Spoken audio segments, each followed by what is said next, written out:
Baik ya, Assalamualaikum warahmatullahi wabarakatuh. Selamat siang buat sahabatku semuanya dimanapun Anda berada. Semoga kita semua masih dalam keadaan sehat selalu, dipermudah segala urusan, serta dilimpahkan rezekinya oleh Allah Subhanahu wa Ta'ala. Amin ya Rabbal 'Alamin. Baik, pada kesempatan hari ini ya, pada tanggal 21 Januari 2025, kita kembali lagi melihat sirkuit Mandalika bagaimana terbarunya, serta proses tahapan pengerjaan yang dilakukan sekarang untuk persiapan menyambut MotoGP yang akan digelar nanti pada bulan Oktober 2025. Iya, sirkuit Mandalika sendiri terus berbenah ya menuju MotoGP 2025 pada bulan Oktober nanti. Kita akan langsung saja mulai memantau sirkuit Mandalika ini mulai dari kondisinya, serta perubahan capaian dan perkembangan dari kawasan Mandalika dan sirkuitnya sejauh mana. Ya, inilah dia ikon sirkuit Mandalika. Kita berada di bagian baratnya di sini untuk akses bagian barat atau gate 3 yang berada di samping dari lintasan tikungan ke-15 dan 16.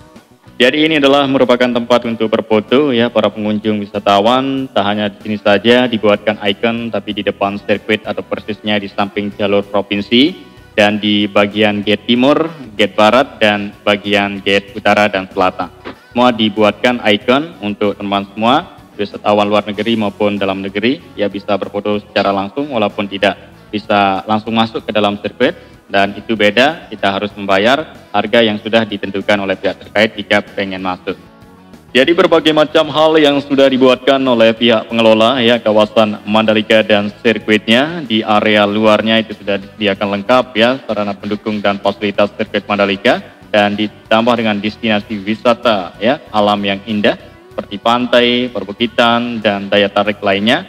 Buat teman-teman semua senang dan bahagia ya, enjoy menikmati keindahan di Lombok, Nusa Tenggara Barat ini teman-teman ya, dan banyak fasilitas sarana pendukung yang dibuatkan oleh pihak pengelola ya pemerintah untuk kemajuan dari pariwisata super prioritas kawasan Mandalika ini. Nah, sekarang di sini kita sudah berada di area dalamnya dari lintasan sirkuit Mandalika. Seperti ini keren dan menariknya dari sirkuit Mandalika sekarang, apalagi sudah lama memasuki musim penghujan. Jadi kawasannya kelihatan hijau dan asri. Bukitnya juga hijau, area rumput di sini ya di dalam trek ini ya, di pinggir trek maksud saya, terus dijaga dan dirawat ya, ditata rapi ya, dibikin menarik menuju MotoGP 2025. Agar hijaunya tetap hijau ya dipertahankan, dan kerapiannya juga dipertahankan untuk nanti langsung disorot oleh kamera Dorna, baik kamera yang berada di bawah maupun kamera yang dibawa oleh Helicam teman ya, untuk ditampilkan di layar televisi internasional, semua dunia bisa melihat, dan tentunya kita buktikan ya untuk tampilan sirkuit Mandalika lebih baik dan beda daripada sebelumnya. Yang dulunya tahun lalu maksud saya ya yang kering, dan tahun ini harus hijau dan asri, harus kelihatan bersih, dan banyak hal baru ya yang dihadirkan untuk MotoGP 2025. Mengingat MotoGP Indonesia ya masih lama, MotoGP diselenggarakan pada bulan Oktober nanti. Tentunya kawasan Mandalika dan sirkuitnya diberi banyak waktu untuk berproses dan bertahap ya untuk dilakukan persiapan biar nantinya hasilnya memuaskan maksimal ya untuk siap ya sambut MotoGP 2025 dengan tampilannya berbeda ya, dan hal-hal yang tidak ada pada tahun lalu sekarang ini ya harus ada untuk dibuatkan dari sirkuit Mandalika biar menjadi kejutan yang spesial 2025 timbang ya di MotoGP sebelumnya seperti itu. Dan inilah dia race control, area pit lane, dan area rumput di depan pedok. Seperti inilah kondisinya, dan juga lintasan trek lurus serta tribun pedok dan semuanya seperti ini. Ya terus dilakukan ya penjagaan, perawatan untuk hal-hal yang sudah jadi dibuatkan. Bangunannya temannya, bagian ruangannya sudah banyak karyawan yang bertugas untuk melakukan pembersihan ya, seperti cleaning service dan area luar terus dibersihkan, dijaga, dan ada besi yang berkarat itu dibersihkan karatannya teman-teman, dan juga ya segala macam lah untuk lebih tetap terjaga dan selalu tetap memenuhi standar internasional FIM dari sirkuit Mandalika ini yang diakui oleh Dorna, sehingga sudah 3 kali sukses menggelar MotoGP, luar biasa. Dan kembali lagi ya sirkuit Mandalika dimasukkan kalender MotoGP 2025, ini sangat luar biasa. Inilah dia fasilitas sarana pendukung yang sudah banyak dibuatkan ya di sekitaran sirkuit Mandalika ini, seperti area lahan parkir yang luas yang kita ketahui sudah lama rampung ya, dirampungkan, dan juga ada hal baru yang dibangunkan sebelum MotoGP 2024 tahun lalu, yaitu berupa Museum MotoGP. Nah, sirkuit Mandalika mempunyai museum pertama kali di dunia ada di sirkuit Mandalika yang Indonesia punya. Nah, jadi di bagian ruangan museum tersebut ya banyak menyediakan ya hal-hal yang menarik ya berkaitan dengan MotoGP. Di helm dari pembalap, baju pembalap, dan motor dari pembalap juga, dan hal-hal yang berkaitan dengan MotoGP. Nah, itu sudah dapat digunakan beroperasi ya, banyak para penonton maupun wisatawan ya yang masuk ke dalam ruangan dari museum tersebut untuk melihat dari experience ya, pengalaman yang tak terlupakan di dalam museum MotoGP. Dan lainnya banyak yang sudah dibuatkan seperti jembatan penyeberangan, pembenahan pada tribun sirkuit Mandalika. Nah, ini menarik ya, dan itu sudah dirampungkan ya, kalau kita hitung sudah 1 bulan lebih ya, sudah lamanya rampung dari pembenahan tribun. Seperti tribun yang sudah dibenahi ini ada meliputi tribun A, kedua tribun B, ketiga tribun C, keempat tribun J, kelima tribun K, teman-teman. Dan itu adalah jumlah zona tribun di sirkuit Mandalika yang sudah rampung 100% dilakukan pembenahan. Jadi pembenahan tersebut ya meliputi pemasangan atap, walaupun tribun yang sudah ada atapnya dulu tapi atapnya pendek, dan itu diperpanjang atapnya sehingga memiliki atap yang lebar.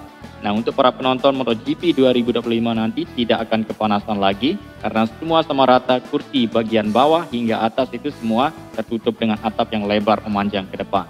Nah, maupun tribun yang dulunya tidak memiliki atap sama sekali dan sekarang sudah memiliki atap yang lebih bagus ya, tentunya tampilannya berbeda, lebih menarik daripada tahun lalu, teman, seperti itu. Dan inilah dia bukit yang berada di pinggir tikungan kedua, 3, dan keempat yang memiliki view yang sangat luar biasa, tak kalah keren dengan view ya tribun-tribun yang lain. Tapi ini kita masih menunggunya ya, untuk bukit di sini kapan ya dibangunkan tribun atau kapan digunakan untuk tempat menonton. Karena sangat disayangkan apabila tidak digunakan bukit ini untuk menjadi spot menonton, teman ya, karena kita pernah berpengalaman sudah berada di puncak bukit ini melihat view yang sangat jelas sekali, balapannya lebih dekat, dan lintasan kita hampir melihat 360 derajat. Dan area zona tengah yang penasarannya kondisinya terbarunya seperti ini, teman ya. Ya, mengenai zona tengah tersendiri ya, tentunya area zona tengah ini terus dijaga dan dirawat karena nanti tinggal kita menunggu kapan waktunya, berapa tahun ke depan untuk dibangun. Ya, seperti yang ada di master plan itulah ya, nanti akan dibangunkan, teman ya. Dan terus dijaga dan dirawat untuk zona tengah ini karena kita ketahui pada gelaran MotoGP dipergunakan untuk tempat UMKM bazar yang berjualan, dan didirikan sebuah panggung dan banyaknya tenda yang berjejer di masing-masing area zona tengah ini, teman ya, maupun di area belakang tribun, persabaran dari WC portable, dan juga ya segala macam untuk banyak kegunaan ya, manfaatnya dari area zona tengah yang luas ini untuk MotoGP ya, dan sudah 3 kali MotoGP diselenggarakan ya. Zona tengah ini sangat membantu sehingga MotoGP 3 kali diselenggarakan di sirkuit Mandalika berjalan dengan lancar dan sukses, teman ya. Dan inilah dia, kita lihat di area service road inner, teman ya, terlihat ya banyak sekali ban atau tire barrier yang dipersiapkan langsung di sini ya, di service road inner di depan tembok pagar pembatas ya, terlihat banyak tire barrier atau ban sebagai pelindung benturan dari balapan yang berlangsung di sirkuit Mandalika, terutama balapan mobil ya. Ini kelas mobil sangatlah bisa kita lihat bobotnya besar daripada motor, teman ya, seperti itu, sehingga menambah ketebalan dari tire barrier atau ban tersebut untuk melindungi benturan dari balapan di sirkuit Mandalika agar mengurangi ya cedera yang cukup parah, seperti itu. Dan untuk sirkuit Mandalika ini ya sudah sangat memenuhi standar internasional keamanan super safety ya, untuk bisa menggelar balapan motor atau balapan MotoGP ya standar FIM, seperti itu, teman ya. Ya, memiliki area gravel yang luas, area run off yang lebar tentunya. Ini kalau kita lihat ya bandingkan dengan sirkuit yang lain ya sirkuit Mandalika lah yang paling aman kita lihat. Dan dengan memiliki konsep yang modern ya, sirkuit Mandalika ini kita ketahui mulai dibangun pada tahun 2019 teman ya. Tentunya memiliki semua serba modern untuk ya sirkuit lintasan sirkuit Mandalika ini dengan total panjang 4,3 km ini. Dan tentunya layout lintasan yang berbeda di antara layout lintasan sirkuit yang lain teman ya. Ini lebih keren dan cantik ya dilihat dari kamera udara teman ya. Apalagi dekat dengan pantai, merupakan sirkuit terindah di dunia teman. Inilah dia sirkuit Mandalika disponsori langsung oleh Pertamina, adalah sponsor utama dari sirkuit Mandalika ini tersendiri. Dan Bukit 360 menjadi keunggulan tersendiri dan ditambah dengan bangunan fasilitas sarana pendukung berupa tempat menonton dengan dilengkapi fasilitas yang lengkap di area ruangan dari Bukit 360 ini teman ya. Ya, inilah dia teman-teman untuk lintasan tikungan 11 kita sudah lewati, dan tikungan ke 12 juga area rumputnya seperti ini, dan area luar maupun dalam sirkuit Mandalika selalu tertata rapi, dijaga dan dirawat.